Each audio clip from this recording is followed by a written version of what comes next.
Hi everyone, it's Mrs. H.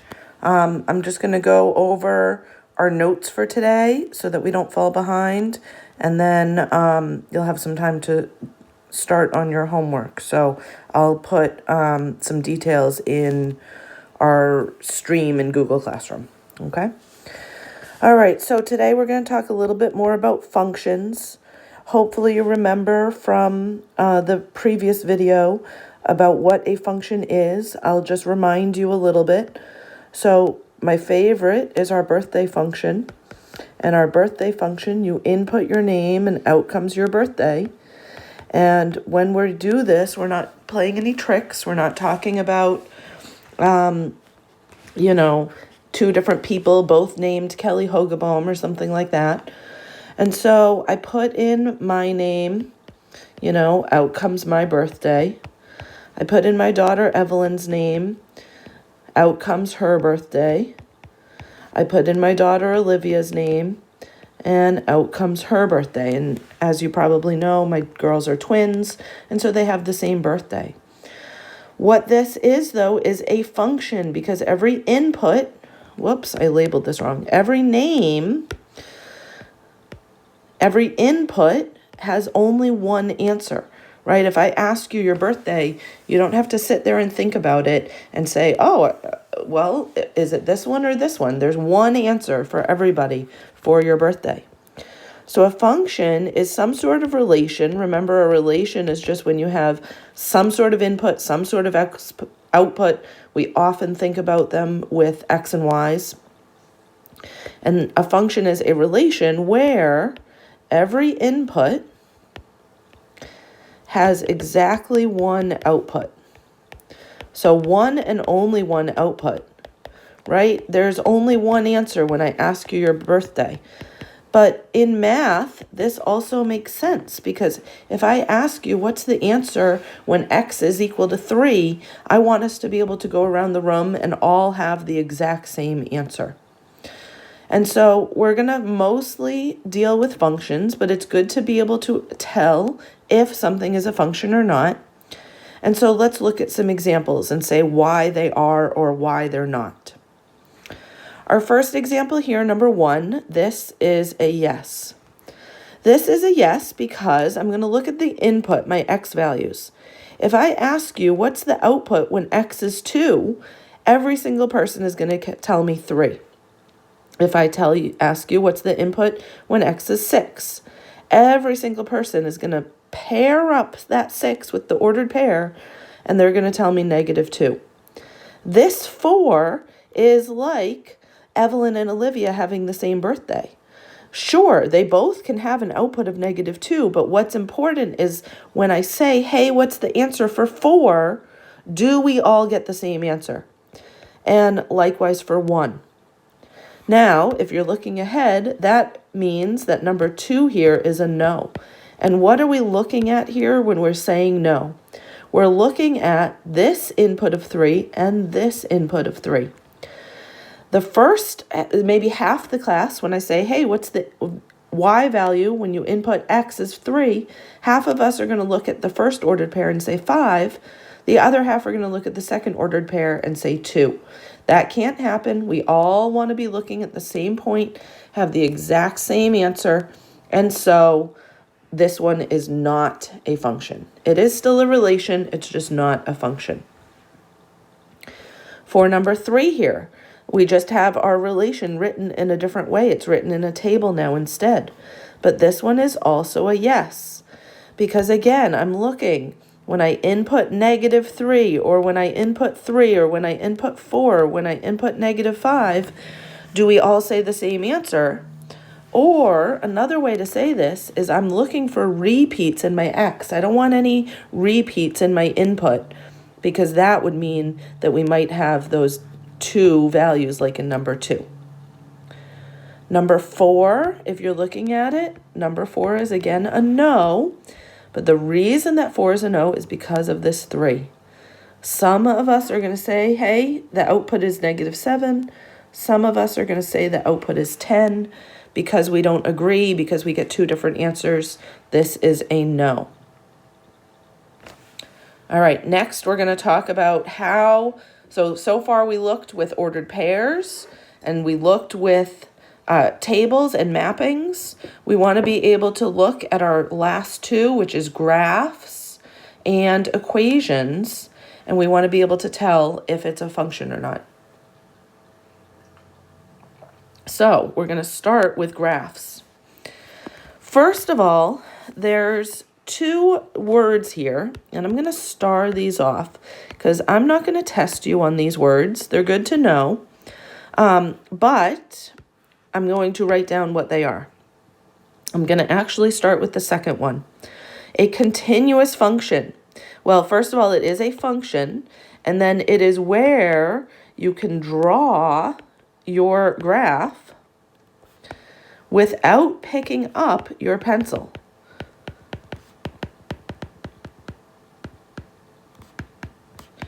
And then for our discrete function, again, it's a function, but it's not continuous. I'm kind of hand waving a little bit, but again, I'm not going to test you on these, but they're good to know later on. Let's draw a couple examples of these. So an example of a continuous function. Well, I could draw something like this.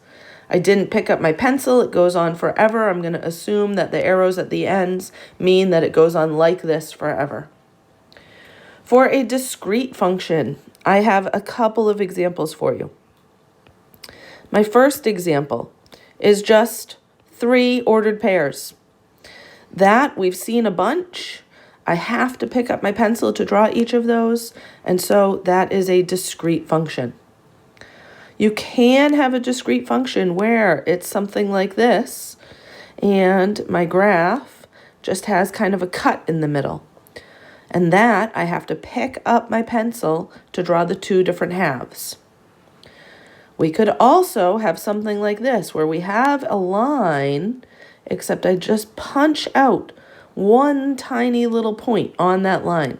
I get rid of that one point, I have a hole in my graph, and in this case, that is again a discrete function. For our functions though, how do I know that all of these that I just drew are functions? We are going to use what's called the vertical line test. Sometimes we'll call it VLT. If any vertical line intersects with a graph. Now I'm talking about your actual graph, not your axes, right? Not the X and Y axes. But if any vertical line intersects with your graph more than once, then it is not a function. So let's take a look. When I do these, it's harder for me to on a video, but what I want you to imagine is that I take my pencil and I'm going to hold my pencil up vertically. Actually, I'm going to cross off this question before we answer these because I'm just going to ask you, are the following functions? I'm going to hold my pencil up vertically on the left-hand side of this graph for number 5, so say about here. And then I'm going to slowly span across to the right, keeping my pencil vertical. And I'll try to draw them here for you. It's not going to be the best, but hopefully you get the idea. As I span across, I touch the graph once, I intersect once, I intersect once, I intersect once. And that's as I span across the whole graph. And so because as I span across the whole graph, this always only intersects with that red line once anywhere, this is a function. For question number 6, again, I'll span across my graph. I'll start out here. Well, I'm not even touching the red graph. And then I start intersecting right about there. But then as I keep going, I have a line. All I need to do is have one example where that line intersects with my graph twice. And then once I have that one example, I can say, no, this is no longer a function. For question number 7, the line is already drawn for you because it's the y-axis here. The y-axis is a vertical line, and that intersects with my ordered pairs in more than one place in 2 ordered pairs. And so this one again is not a function. Let's keep looking. Number 8 here, if I draw all my vertical lines, let me just use a highlighter. If I draw my vertical lines, every time I intersect with this graph, I only intersect with the graph once. So even though this one is discrete, it's just a bunch of ordered pairs, it is a function. Number 9, again, I'm going to span across, and I'm going to move my pencil across. And as I do that, I only ever intersect with my graph once. And so this one is a yes, it is a function. For number 10, again, you only need that one place that intersects twice. I have that one place, and so this is a no. All right, so to recap, we know about functions if we have a set of ordered pairs, if we have a table, if we have a mapping, and now if we have a graph. So let's talk about the last way, if we have an equation. Well, for equations, they're a little bit harder, so we're going to start out with function notation, where basically I am telling you that it's a function.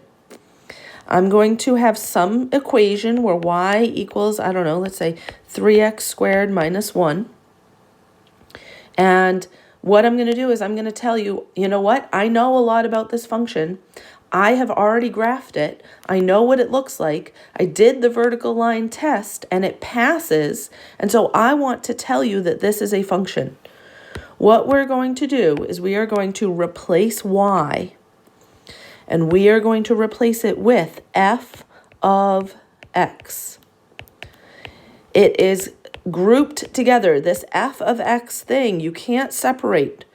It's all connected, f of x. It's telling you 2 things. This is telling you, yes, I did all the work already. It is a function. And the second thing it's telling you is what your variable is. Your variable is x. And now what I'm going to do is I'm going to ask you some questions using this function notation. So I could ask you a question like, what is f of 2? And what I am really asking you when I write that down is I'm saying plug in x equals 2 and tell me what you get. Calculate what you get. And so in this case, I would have 3 times 2 squared minus 1.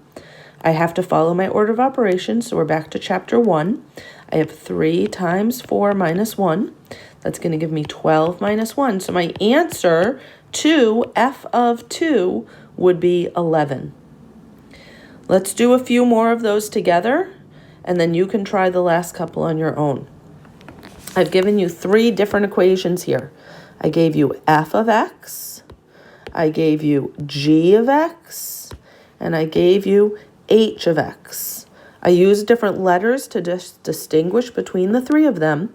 And the first thing I might do is go through and say, oh, number 13 here, that's with h. 16 is with h. 17 involves something with h. And go through and do the same for the other 2. So here's G, and finally F, and F, and F. Oh, whoops, I lost a G down there. Okay. So now let's go through and answer some of these questions. F of 2, well, we just did that, except our function was a little different. If you want to, you can keep that f of 2 notation on the left. And then what are you doing? You're plugging in 2 for x. I recommend using parentheses.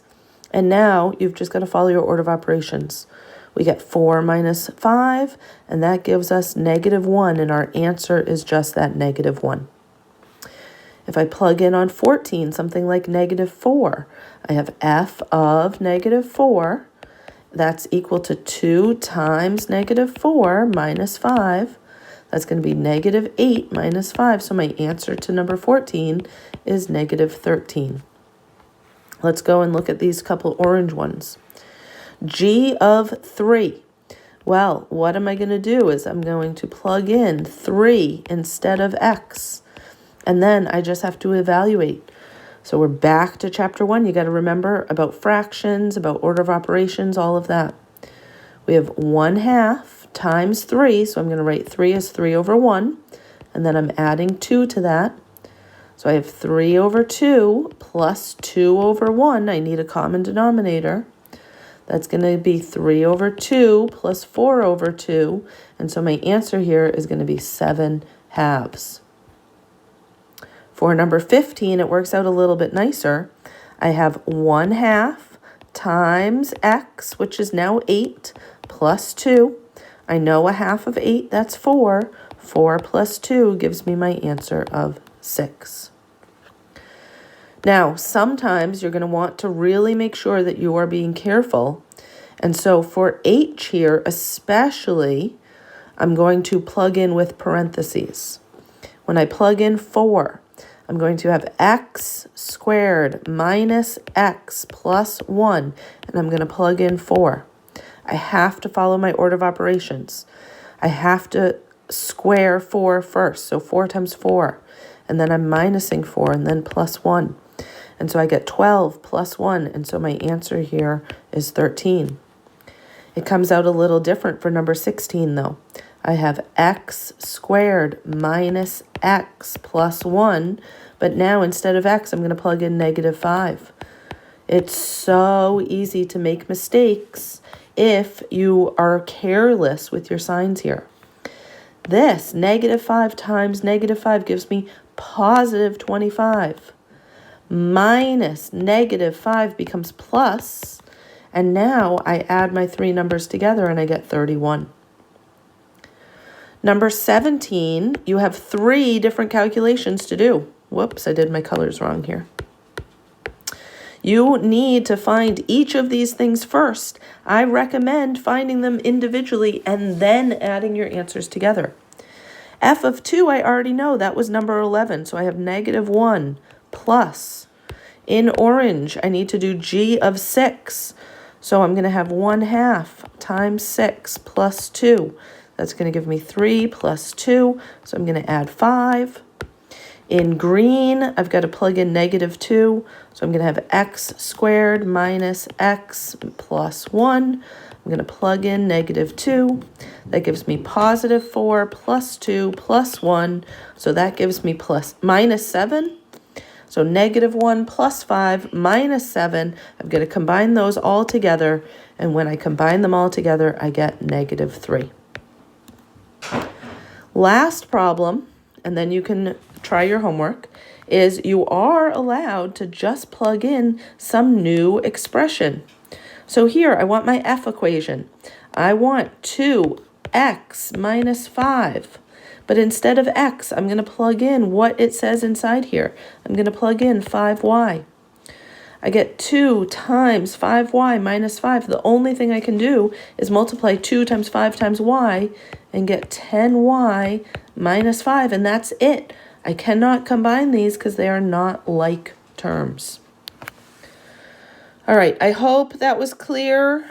Good luck with the homework, and please circle and mark off your questions, and we can go over them tomorrow. All right, thanks everyone.